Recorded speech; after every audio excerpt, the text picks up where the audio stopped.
Well, it's a great time to be a sports fan in mid-Missouri. The Tigers are, of course, in full swing with the college football season, and both the Cardinals and the Royals are 4 wins away from the World Series.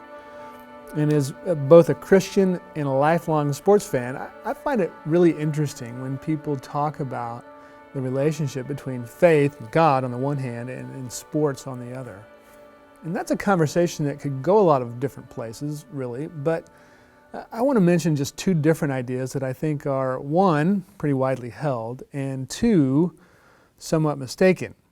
And the first one traces athletic success to faithfulness. In other words, if a player or coach or team trusts in and follows God, it's going to translate into playing well and winning. It's kind of a spiritual transaction or a cause and effect mentality.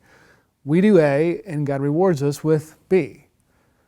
Well, it's true that there are any number of biblical passages showing that God gives blessings to people who depend upon Him and follow Him consistently. Of course, it's also true that God's definition of blessing isn't always the same as ours.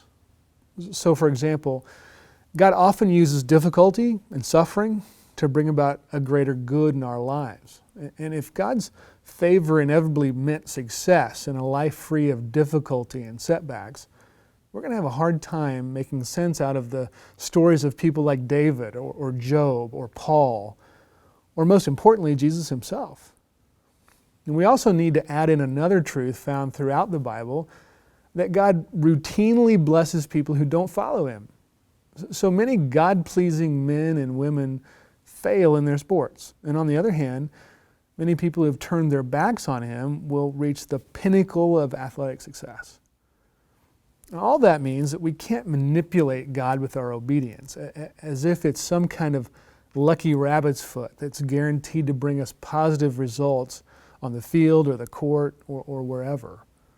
The Bible really presents a more nuanced view on the relationship of faithfulness and blessing, whether in sports or any other area. But even if we can't neatly explain athletic successes or setbacks by our faithfulness or the lack thereof, neither do I think we can really get behind the second common idea I want to mention. And that's that God doesn't care about who wins games because He's got so much bigger fish to fry.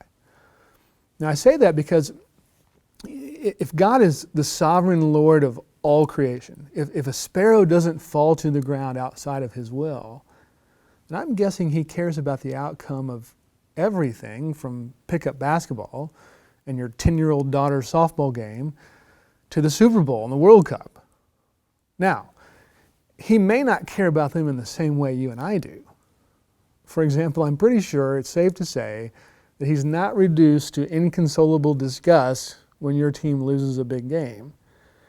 And I really doubt He'll view your team winning a national championship as the greatest moment in your life either. But does He weave each one of those wins and losses and really every moment before and after into the lives of everyone involved, including players, coaches, fans, etc.? And does He do it in such a way as to further His own good purposes, even if they're often mysterious? Well, of course He does. His divine wisdom will call for some to experience the thrill of victory and others to experience the agony of defeat. And depending on the person, the outcome of a game will be a bigger or smaller means to accomplish His plans. Plans that ultimately have to do with things far greater than championships, whether we're talking Little League or the major leagues.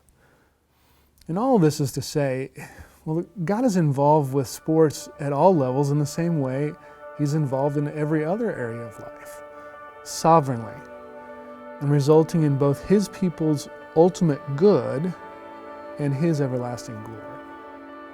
And I think that should give all of us some good perspective in the face of both winning and losing.